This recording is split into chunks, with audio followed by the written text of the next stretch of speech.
جوان لڑکا اور لڑکی، اسلام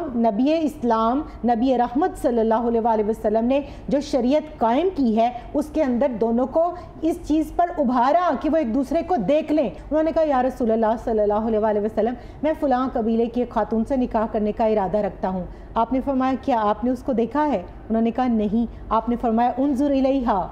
اس کو دیکھو۔ اسلام نے آپ کو منع نہیں کیا کہ آپ ایک دوسرے کو دیکھیں نا، میں نے مثال آپ کو دے دی۔ سب سے پہلے تو جب میں ڈیٹنگ کی بات کرتی ہوں تو بینگ اے مسلم ڈیٹ بہت سے لوگ ہمارے معاشرے میں، مسلم معاشرے میں مسلمان بھی کرتے ہیں، لیکن نا ایک نیگیٹو ٹرم آپ کو لگتی ہے اور ایسے لگتا ہے کہ آپ کسی بڑی عجیب و غریب چیز کی بات کریں۔ حلال ڈیٹنگ سے ہم کہتے ہیں اچھا چلو فیوچر میں جا کے انہوں نے شادی تو کر لینی ہے تو حلال ڈیٹنگ کو ہم کوئی نہ کوئی کشن دے دیتے ہیں۔ یہ ڈیٹنگ یا حلال ڈیٹنگ کا کانسیپٹ اسلام اس حوالے سے کیا کہتا ہے؟ بہت شکریہ رحمہ۔ بسم اللہ الرحمن الرحیم، اللہم صلی علی سیدنا و مولانا محمد وعلی آلہ وصحبہ وبارک وسلم۔ سب سے پہلے تو آپ کا اور لاہور رنگ کا بہت شکریہ کہ آپ لوگوں نے مجھے اتنے سینسیٹیو ٹاپک پہ جو ہے انوائٹ کیا، اور میں سمجھتی ہوں کہ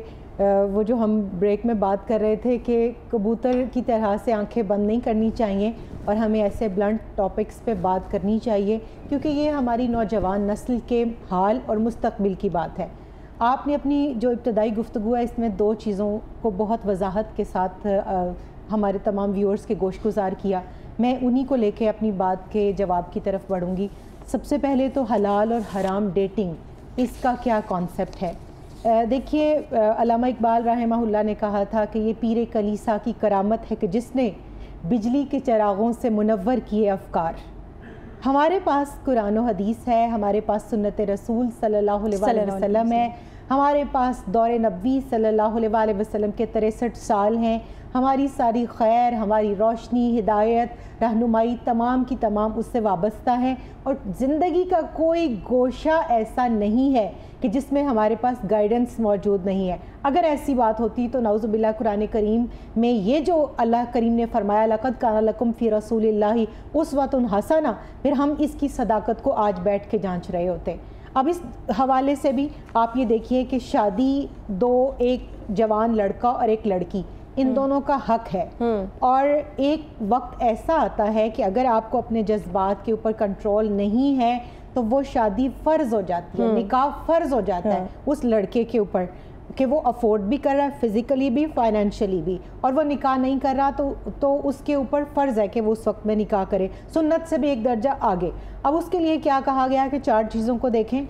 کہ بنیادی طور پر کہ لڑکی جو ہے وہ صاحب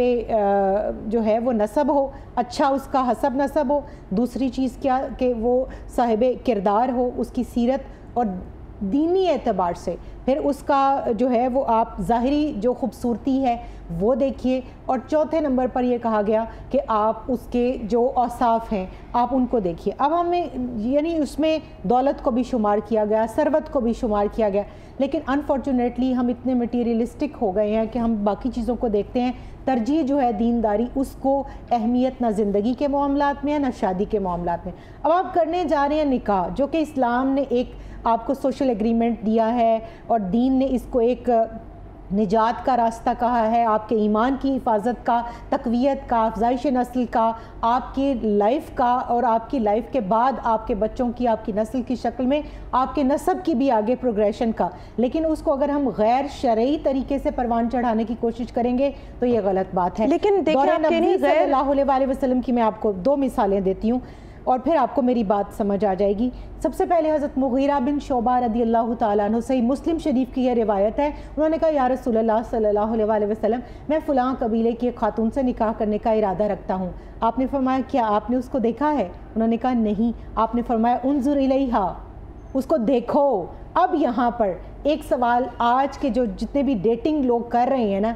میں ان کے سامنے یہ رکھنا چاہتی ہوں کہ کیا دور نبوی صلی اللہ علیہ وسلم میں کوئی ایسی ہمیں مثال ملتی ہے کہ اس طرح کے ہوٹلز کے اندر، اس طرح کے انوائرمنٹ میں کہ جہاں رومز بک کروائے جاتے ہیں اور جا کر کئی مہینوں تک، کئی ہفتوں تک ڈیٹس کی جاتی ہیں اور اس میں فزیکل انٹریکشن تک ہو جاتا ہے؟ نعوذ باللہ، اسلام اس بے حیائی کو بالکل بھی پروموٹ نہیں کرتا۔ سیکنڈ تھنگ از دس کہ اگر آپ نے شادی کرنی ہے تو اس کا ایک طریقہ کار، اسلام نے آپ کو منع نہیں کیا کہ آپ ایک دوسرے کو دیکھیں نا، میں نے مثال آپ کو دے دی۔ اور عورت کو اتنا زیادہ رائٹ دیا، جہاں سورہ نساء کے اندر یہ حکم دیا فَانْكِحُوا مَا طَابَ لَكُم مِّنَ النِّسَاءِ کہ تم اپنی مرضی اور پسند کی عورتوں سے نکاح کرو، وہاں سورۃ البقرہ کے اندر عورت کو اجازت دی گئی اور مردوں کو کہا گیا جو باپ ہیں جو بھائی ہیں کہ لڑکی کی اجازت کے بغیر نکاح مت کرو، اور پھر کہا گیا جہاں وہ چاہتی ہے وہاں اس کا نکاح کرو۔ اب اس میں صحیح بخاری شریف صحیح مسلم شریف کی ایک روایت ہے، ایک صحابیہ کنواری تھی، بالکل جوان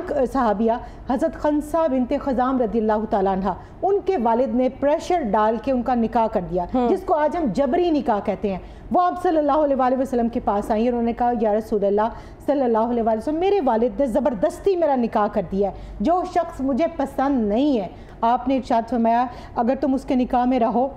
انہوں نے کہا یا رسول اللہ صلی اللہ علیہ وآلہ وسلم یہ آپ کا حکم ہے یا آپ کی سجیشن ہے؟ آپ نے فرمایا میرا حکم نہیں ہے۔ آپ نے پھر وہ کہنے لگی کہ یا رسول اللہ اس نکاح کو ختم فرما دیجیے۔ آپ نے اس نکاح کو کینسل کر دیا، رد کر دیا، اس کو آپ نے فسخ کر دیا۔ اب یہاں سے عورت کے رائٹس کا ہمیں پتہ چلتا ہے کہ ایک لڑکی ہے یا لڑکا ہے، جوان لڑکا اور لڑکی، اسلام